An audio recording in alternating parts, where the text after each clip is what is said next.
was a cold Chicago morning.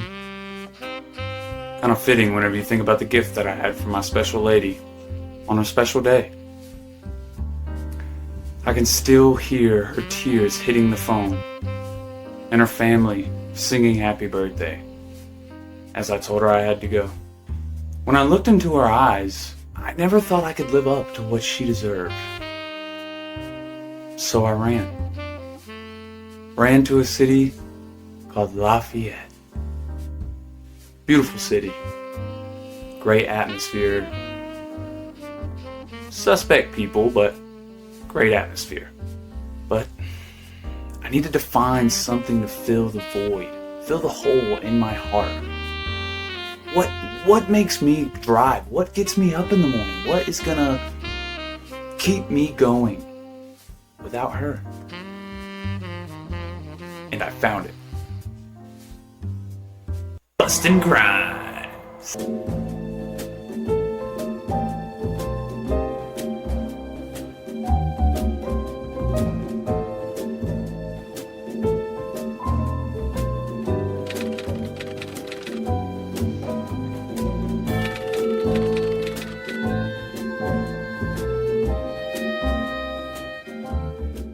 When I first arrived in the city of Lafayette, I was immediately taken back by the signs that I had made the right decision to come to this city when I arrived on Johnson Street.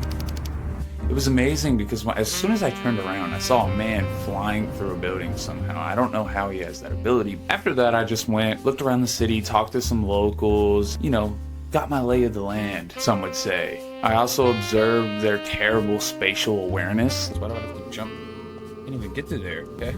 Not too sure how safe that's going to be for anybody who's got to get in here in a hurry.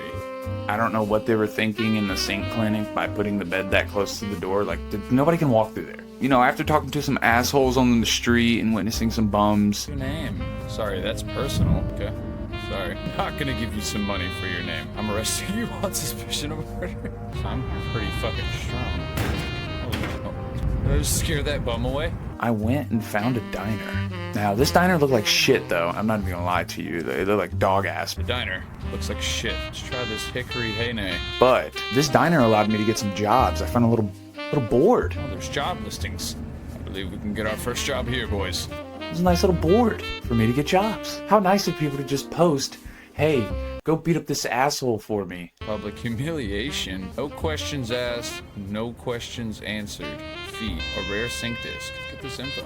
And then us as a PI, we can just say, fuck yeah, and go do that. This city's awesome.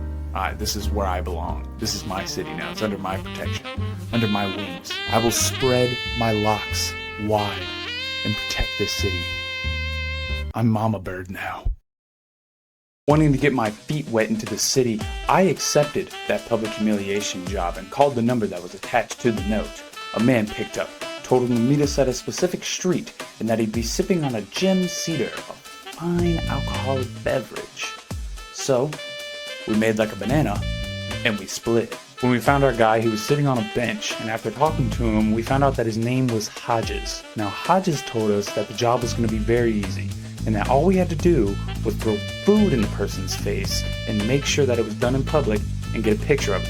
He gave us an address to drop the said photos off to and gave us a briefcase containing a few things about the person that we had to do this to.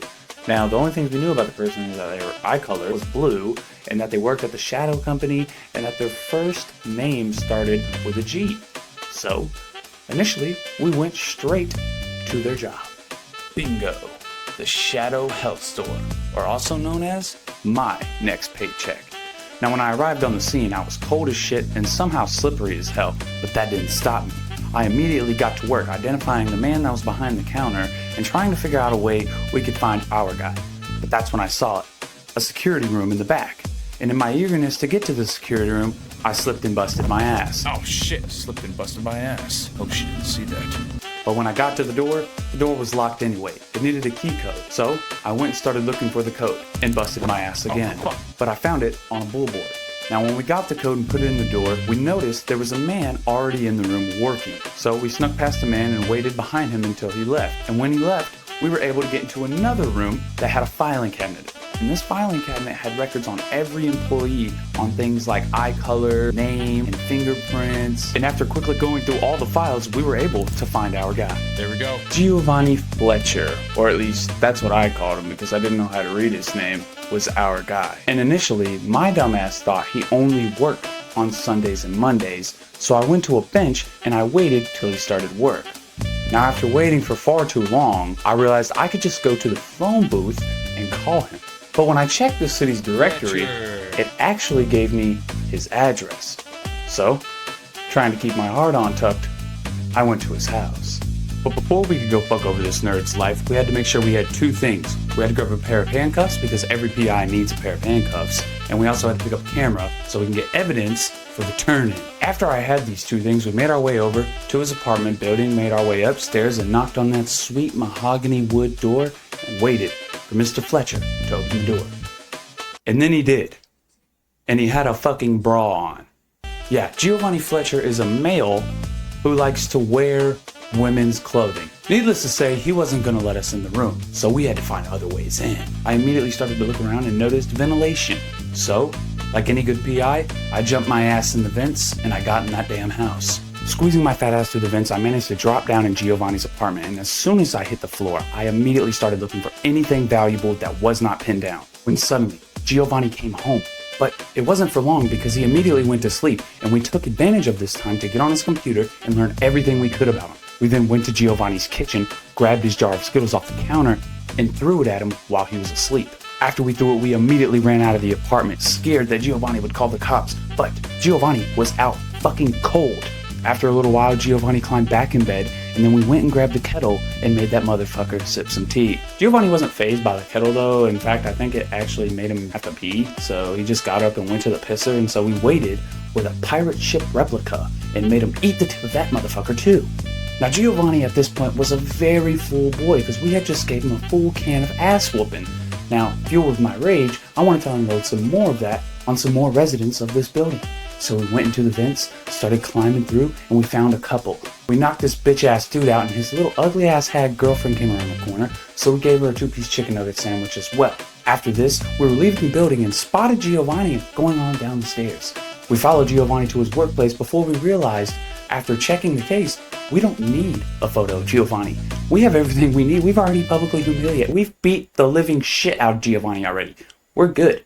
So we plotted the route, went to the phone booth, called the number, and consider my feet wet. I am not just some recruit PI now, okay? I am the shit. I am Mama Bird. You know, it feels pretty damn good finally having something under your belt, you know? Something to be proud of, something to be encouraged by. But the whole time while I was working on this case, I could not shake her off my head. So, I tried the dating scene. Now, I think I scared my date whenever I pulled out a gym cedar, chugged it, and almost hit him in the head with it. But the night was young, and my dating scene was the least of my worries. Because as soon as I got a hard-on for this man in the pink flannel, the unthinkable happened.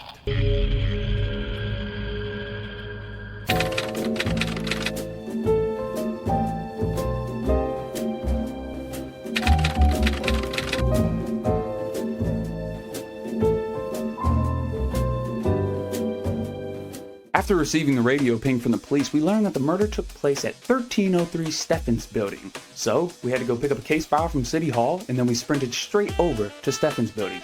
Now, when we got to the 13th floor though, we quickly realized that it was going to be pretty hard to get in that fucking room. So, like the slithery little snakes we are, we climbed right up the anus of the building and got in that room. Arriving on the scene in typical PI fashion, we came down a long hallway and made our first shocking discovery of this case.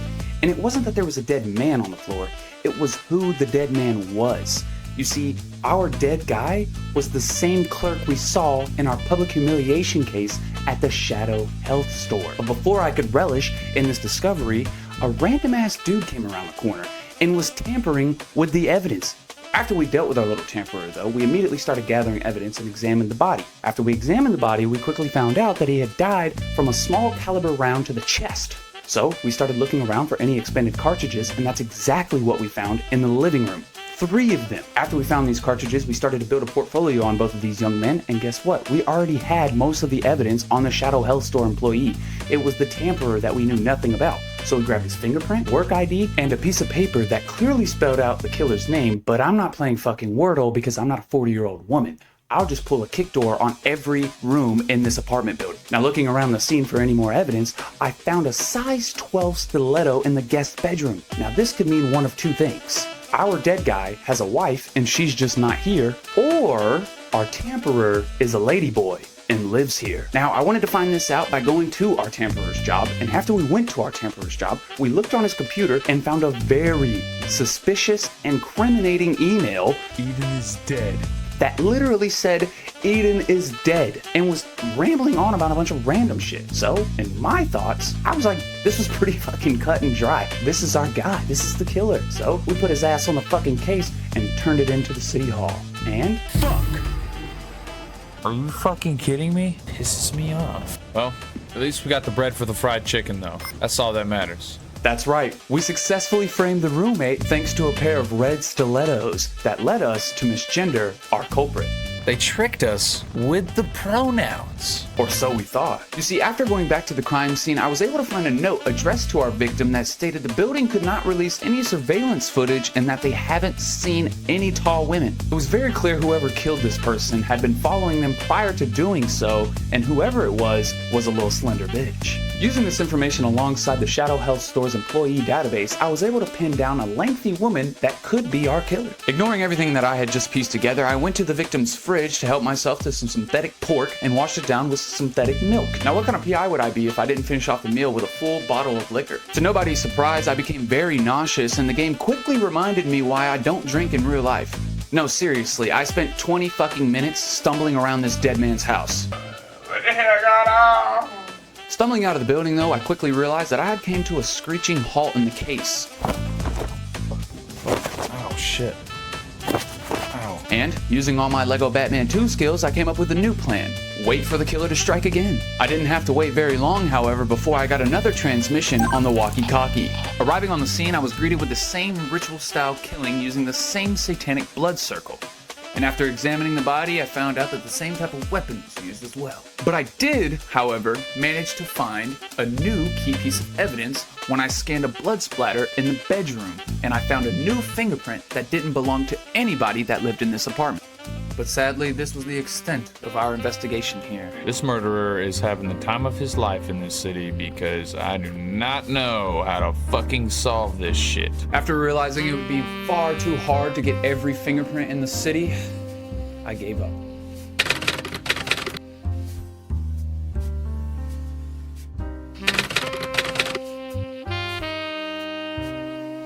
If there's one thing this city has taught me in my time of being here, it's that she was right about everything she told me before I left that day. You know, a person can only take so much on stage. A person can only take so much before the fucking camel's back breaks on stage. And you're absolutely right. But if there's one thing that I've learned from framing people or scanning countless fingerprints or going through multiple case files and employee databases, it's that it's up to that individual to determine that line, you know? And I think the city of Lafayette has helped me create that line. I think being able to get out some of this spunk, some of this anger, has helped me. And I think I've found my home in the city of Lafayette. I find peace in knowing that I am among a bunch of other imperfect human beings. And at the end of the day, that's what it's all about. Finding your crowd, finding your people. You may be wondering, well, is that it? Like, is that all you've learned? What do you do when you find this crowd? Well, you fucking frame them, of course. Seriously, guys, I do want to say thank you guys from the bottom of my heart for the support on the channel recently. It has meant a lot, you know. It's taken me a while to upload this because I'm putting in a lot of work for this episode, and I hope you guys really enjoy it. And I am willing, if everybody gets this to 50 likes, to jump back into the city of Lafayette and try to finish the case, you know, and finish what I've started. But again, I've learned to draw that line of respect for myself through this game, through this case, through this city, through these people. But seriously, guys, thank you. Make sure you like, subscribe. And again, I do appreciate all the support. It means a ton, guys, really. I'm Detective Stage, and this has been my story.